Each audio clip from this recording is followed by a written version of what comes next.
नमस्ते एवरीवन। आज की क्लास में आपका स्वागत है। आज हम बिजनेस कम्युनिकेशन का इफेक्टिव लिसनिंग, जो प्रीवियस क्लास से हमारा टॉपिक कंटिन्यू चल रहा है, उसी को हम आगे थोड़ा सा एक्सपांड करके आज हम आगे थोड़ा सा विस्तृत रूप इसका डिस्कस करने जा रहे हैं। तो आज हम पढ़ेंगे इफेक्टिव लिसनिंग एक्सरसाइज, यानी श्रवण क्रिया की जो प्रभावी ढंग है वो लिख लेते हैं यहाँ। श्रवण क्रिया का प्रभावी ढंग, ठीक है। आज हम उसके बारे में पढ़ेंगे। ये क्या कहता है वो हम देख लेते हैं, वो ज्यादा इंपॉर्टेंट है। To make the process of listening effective it is more important that the listener listen to the message attentively, यानी कि श्रवण प्रक्रिया को प्रभावशाली बनाने के लिए ये आवश्यक है कि श्रोता द्वारा श्रवण, यानी कि लिसनर द्वारा जो सुना गया मैसेज है वो ध्यानपूर्वक होना चाहिए। क्लियर है यहाँ तक? Because expert present their views on a discussion which can provide solution to the various business problem of the listener, यानी विचार विमर्श के दौरान किसी समस्या पर अनेक विशेषज्ञ अपनी अपनी बात यानी तर्क प्रस्तुत करते हैं, जिसे लिसनर को बिजनेस ऑर्गेनाइजेशन में क्रिएट होने वाली बहुत सारी ऐसी प्रॉब्लम्स होती हैं जिनका नॉलेज हो जाता है। By listening attentively, he can find solution to his problem out of which he can selected the best one, जिससे श्रोता को व्यावसायिक संगठन में उत्पन्न होने वाली विभिन्न कठिनाइयों का ज्ञान हो और ध्यानपूर्वक सुनने पर उसको क्या हो सकता है, सॉल्यूशन भी मिल सकता है। इन सॉल्यूशन में वो सॉल्यूशन तभी प्राप्त होगा जब विभिन्न हल समाधानों में से किसी एक समाधान को चुना जाए, तभी माना जाएगा कि आपने जो श्रवण किया है, जो सुना है, जो लिसनिंग हुई है आपके साथ, वो एकदम सही है, या फिर वो हम कह सकते हैं कि वो इफेक्टिव लिसनिंग है। क्लियर है? इसके बाद देखिए कि an effective listening process, attentively listening by the listener is extremely important and equally important is making others aware of his reaction, यानी कि एक प्रभावपूर्ण श्रवण क्रिया में श्रोता द्वारा ध्यानपूर्वक सुनना और समझना तथा अपनी प्रतिक्रिया से भी अवगत करवाना होता है। लिसनिंग का यही मतलब नहीं है कि सिर्फ आप ध्यानपूर्वक सुनो, समझो और उसके बाद रिएक्शन भी दो। क्या कौन सी तीन चीज करनी है आपको इफेक्टिव लिसनिंग में? Listen, understand, then reaction. ये आपको तीनों अगर मिलते हैं आपके मैसेज से, तब जाकर आपका मैसेज इफेक्टिवली काम करा है, इफेक्टिव लिसनिंग हुआ है। यहां तक क्लियर है? चले आगे। अब हम देख लेते हैं एसेंशियल एलिमेंट्स, ठीक है। चलिए हेडिंग डाल देते हैं एसेंशियल एलिमेंट्स की।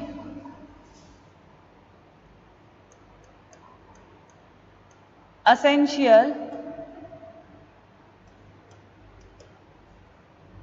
elements of effective listening. Effective listening, उनके तत्व देख लेते हैं इफेक्टिव लिसनिंग के। चलिए, सबसे पहला केयरफुल लिसनिंग। केयरफुल लिसनिंग, बिना ध्यानपूर्वक सुने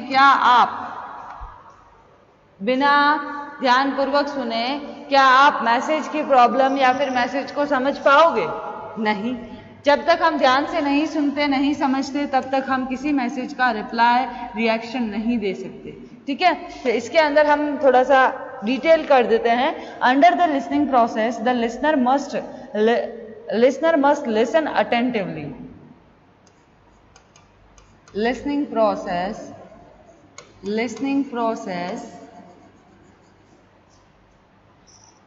the listener must listen must listen attentively.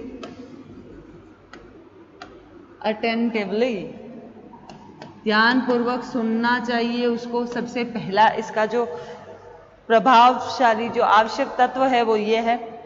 Second हम बात करते हैं, सेकेंड यहीं पर बात कर देते हैं। सेकेंड कौन सा है? Analyse of the problem, analysis of the problem, समस्याओं का मूल्यांकन। ठीक है, इसका मतलब होता है समस्याओं का मूल्यांकन। अब ये क्या कहता है कि one has to listen attentively to the problem for proper analysis and find its solution। यानी कि श्रवण प्रक्रिया में समस्या को ध्यान से सुनकर उनका समाधान खोजना है, जिससे विभिन्न समस्याओं के हल तार्किक आधार पर निकाले जा सकते हैं और बेस्ट जो होगा उसको चूज कर सकते हैं। चलिए तो इसी को लिख देते हैं ताकि आपको नोट्स बनाने में आसानी होगी। One has to listen attentively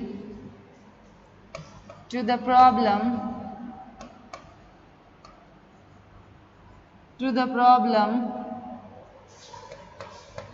for proper analysis and find its solution। Clear है? नेक्स्ट बात करते हैं इसी के आगे, on the basis of solution, यहीं पर लिख देते हैं ऑन द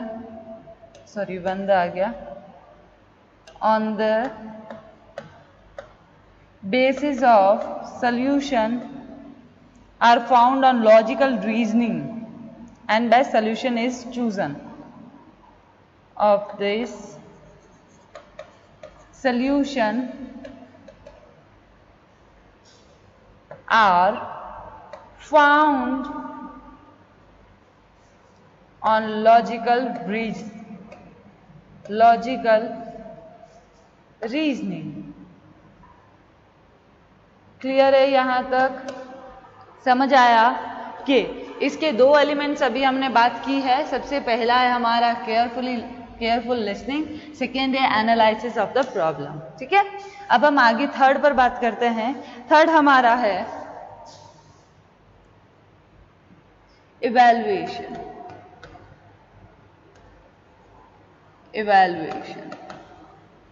ठीक है, थर्ड हमारा इवैल्यूएशन है, इस पर बात करते हैं। इवैल्यूएशन यानी मूल्यांकन। ठीक है, अब क्या होता है? The things said in the process are evaluated in listening which is important fact और इंफॉर्मेशन। क्या इवैल्यूएट करेगा यहाँ पर? हम एक लिसनर क्या इवैल्यूएट करेगा? फैक्ट्स एंड इंपॉर्टेंट जो भी इंफॉर्मेशन होगी उनको क्या करेगा? वो इवैल्यूएट करेगा। क्लियर है? यहाँ पर evaluated। ठीक है, are accepted and other are discourage. यानी कि श्रवण में कही गई बातों का मूल्यांकन किया जाता है, जिसमें कम महत्व वाली बातों को छोड़कर बाकी सारे तर्क विचारों को चूज कर लिया जाता है। जो भी कम इंपॉर्टेंट होती है उनको तो छोड़ दिया जाता है और जो फैक्ट्स इंपॉर्टेंट होते हैं, इंपॉर्टेंट इंफॉर्मेशन, यहाँ लिखना भूल गई मैं, इंफॉर्मेशन होते हैं वो हम मूल्यांकन कर सकते हैं। उसके बाद नेक्स्ट दे रखा है आपका written process.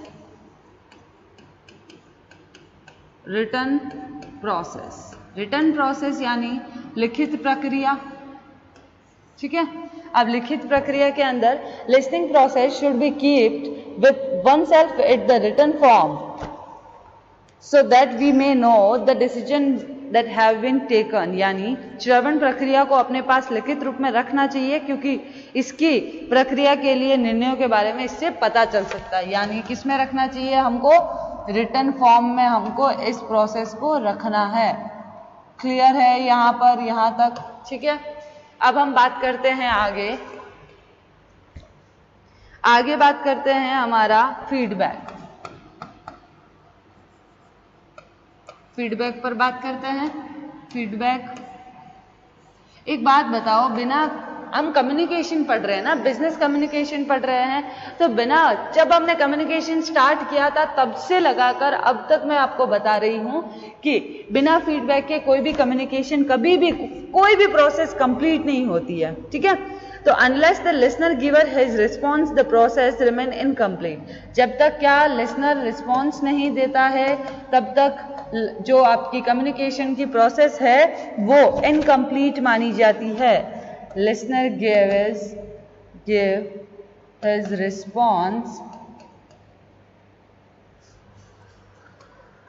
response to the process complete। जब लिसनर फीडबैक देता है तब जाकर वो हमारा रिस्पॉन्स करता है, तब जाकर वो हमारी प्रक्रिया पूरी होती है। तो ये थे हमारे इफेक्टिव लिसनिंग एक्सरसाइज का मीनिंग देख लिया, उसके बाद हमने एसेंशियल एलिमेंट्स देख लिए, ये 5 एसेंशियल एलिमेंट्स थे। अब हम आगे बात करते हैं कि हमारा जो लिसनर होता है, हमारा जो श्रोता होता है, वो कौन सा व्यक्ति जो एक अच्छा लिसनर है। Who is a good listener?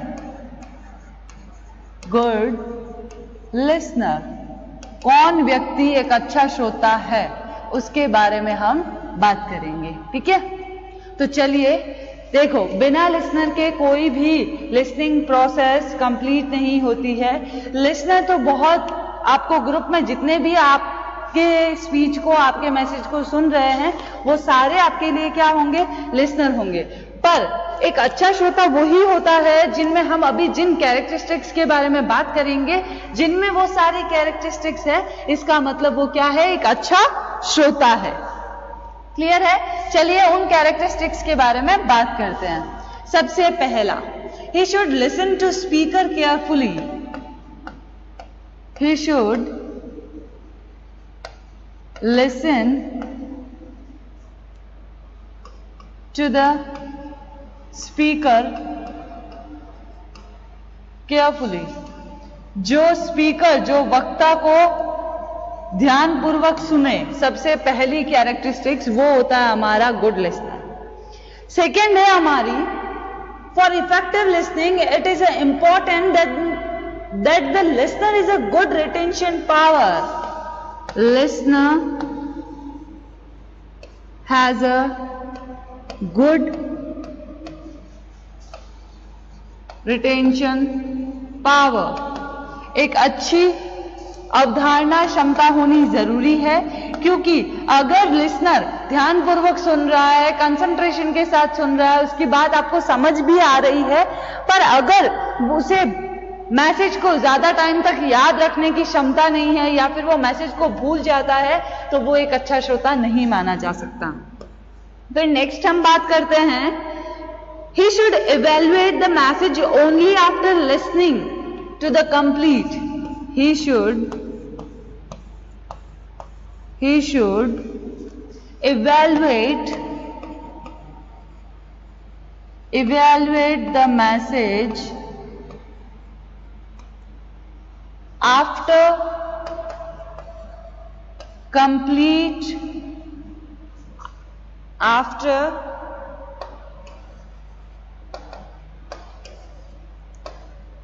after listening to the complete message। जब तक वो पूरा मैसेज सुन नहीं लेता है तब तक वो इवैल्यूएट नहीं करता। यानी जब इवैल्यूएट कब करेगा? जब उसने पूरा मैसेज, कंप्लीट मैसेज उसने सुन लिया हो। क्लियर है? नेक्स्ट पर बात करते हैं। नेक्स्ट है, usually reasoning is not bad but the listener should avoid unnecessary debate with the speaker on it would create a barrier in the process। Usually usually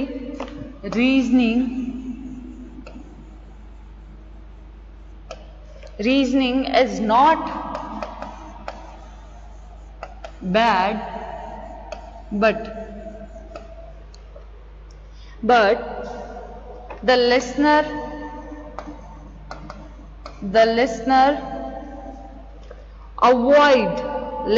should avoid unnecessary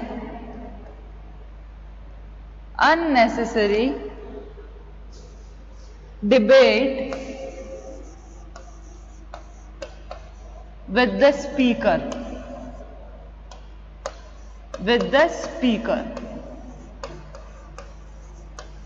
clear है यहां तक? ये point क्या कहता है कि वैसे तो तर्क करना और शंका समाधान करना कोई बुरी बात नहीं है, यानी यूजुअली आप तर्क वितर्क कर सकते हो, कोई भी बुरी बात नहीं है, पर श्रोता को अनावश्यक यानी अननेसेसरी डिबेट करना, आर्ग्यूमेंट्स करना किसके साथ? स्पीकर के साथ नहीं करना चाहिए। क्लियर है? तब वो जाकर एक अच्छा श्रोता बन सकता है। नेक्स्ट देखते हैं, इसी के आगे कंटिन्यू करते हैं। नेक्स्ट है हमारा, he should not have any prejudice while listening. He should not have any prejudice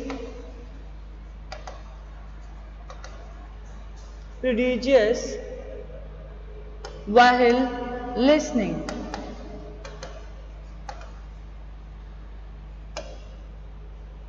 Otherwise, he will not able to understand the message.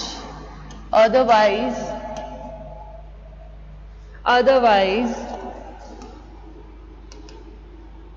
he will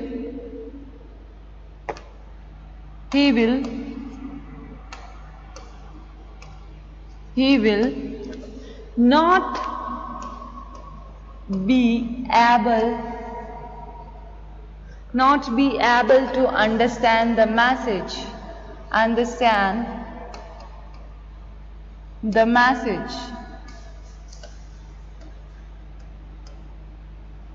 clear है कि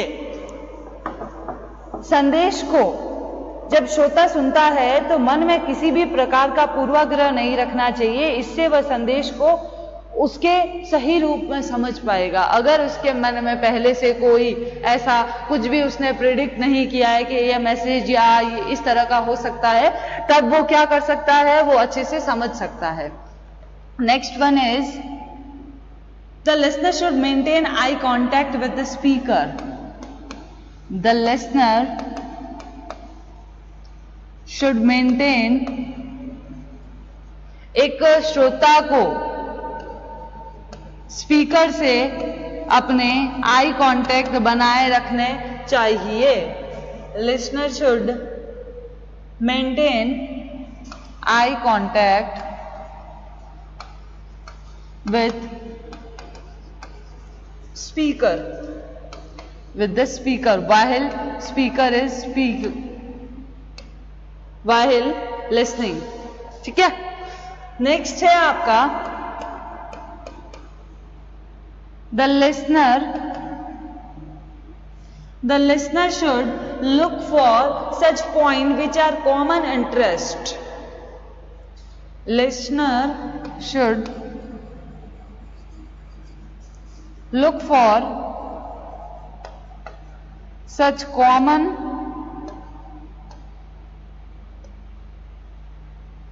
interest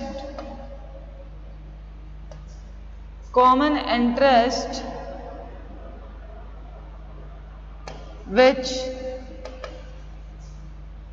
would help him understand the speaker point of view, which help in understand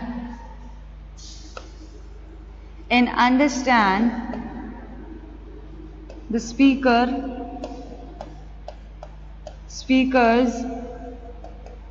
point of view.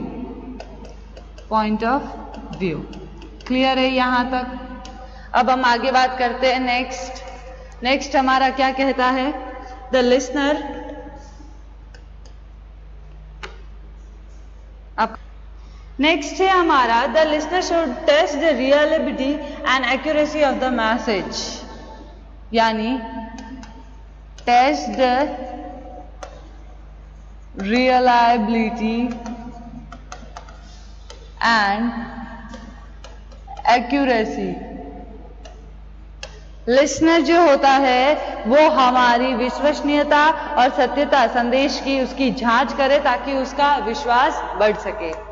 Then next है हमारा if the message has ideas which are counter to the listener's thinking should adopt an open mind policy and be ready for change। यानी कि श्रोता को संदेश सुनाते समय यदि संदेश में कोई ऐसी बात है जो श्रोता के दृष्टिकोण से मेल नहीं खाती है तो श्रोता को खुले दिमाग से काम लेना चाहिए और परिवर्तन को स्वीकार करना चाहिए। किसके लिए रेडी रहना चाहिए उसको? Be ready for changes. ठीक है, क्योंकि हम जिस क्लाइमेट में, हम जिस बिजनेस में काम करते हैं वहां पर आए दिन परिवर्तन होता है और उन्हीं परिवर्तन को हम साथ लेकर हमको काम करना है। फिर श्रोता का कैसा होना चाहिए? ओपन माइंड पॉलिसी अपनानी चाहिए उसको किसी भी बात को लेकर। क्लियर है? उसके बाद के 6 क्लैरिफिकेशन वेयर नेसेसरी, जहां पर आपको क्लैरिफिकेशन जरूरी है वहां पर एक लिसनर को क्या करना चाहिए? क्लैरिफिकेशन मांगना चाहिए, क्लैरिफाई होना चाहिए उसको जो भी डाउट्स है वो। क्लियर है यहां तक? तो ये था हमारा एक अच्छे श्रोता के कैरेक्टरिस्टिक्स बोल सकते हैं या अच्छा श्रोता कौन होता है उसके बारे में डिटेल बोल सकते हैं।